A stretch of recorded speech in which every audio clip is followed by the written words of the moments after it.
దర్శకధీరుడు SS Rajamouli super star Mahesh Babu combination లో వస్తున్న అత్యంత ప్రతిష్టాత్మక చిత్రం వారణాసి గురించి ఒక సంచలన వార్త వైరల్ అవుతుంది. వారణాసి చిత్రాన్ని 2 భాగాలుగా చేయాలనే ఆలోచనను జక్కన్న పూర్తిగా పక్కకు పెట్టేసినట్టుగా తెలుస్తుంది. నిజానికి బాహుబలి తర్వాత పాన్ ఇండియా సినిమాలన్నీ 2 లేదా 3 భాగాలుగా రావడం ఒక ట్రెండ్ గా మారింది. రాజమౌళి చేసిన RRR కు సైతం సీక్వెల్ ప్రకటించారు. ఇప్పుడు వారణాసి కూడా 2 పార్ట్స్ ఉంటుందనే టాక్ ఉంది. కానీ ఈ సినిమా కథను 2 భాగాలుగా కాకుండా ఒకే ఒక చిత్రంగా ప్రేక్షకుల ముందుకు తీసుకురావడానికి జక్కన్న డిసైడ్ అయ్యాడట.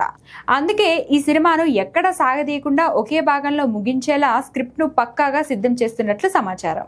మరోవైపు మహేష్ బాబు కూడా నెక్స్ట్ ప్రాజెక్ట్ కోసం కసరత్తులు మొదలు పెట్టేశాడు. ఇప్పటికే వారణాసి షూటింగ్ జెట్ స్పీడ్ లో జరుగుతుండగా మరో 80 రోజులు మాత్రమే బ్యాలెన్స్ ఉంది. ఈ లెక్కన వారణాసి 2 భాగాలుగా ఉండే ఛాన్స్ లేదు. ఇక ఈ చిత్రాన్ని 2027 ఏప్రిల్ 7న ప్రపంచవ్యాప్తంగా భారీ ఎత్తున విడుదల చేయాలని మేకర్స్ ప్లాన్ చేస్తున్నారు. కేవలం భారతదేశంలోనే కాకుండా అంతర్జాతీయ స్థాయిలో ఒక హాలీవుడ్ రేంజ్ లో రిలీజ్ చేయడానికి సన్నాహాలు జరుగుతున్నాయి. మహేష్ బాబుని సరికొత్త అవతారంలో చూపించబోతున్న ఈ గ్లోబ్ ట్రీటింగ్ అడ్వెంచర్ కోసం అభిమానులు ఈగర్గా వెయిట్ చేస్తున్నారు.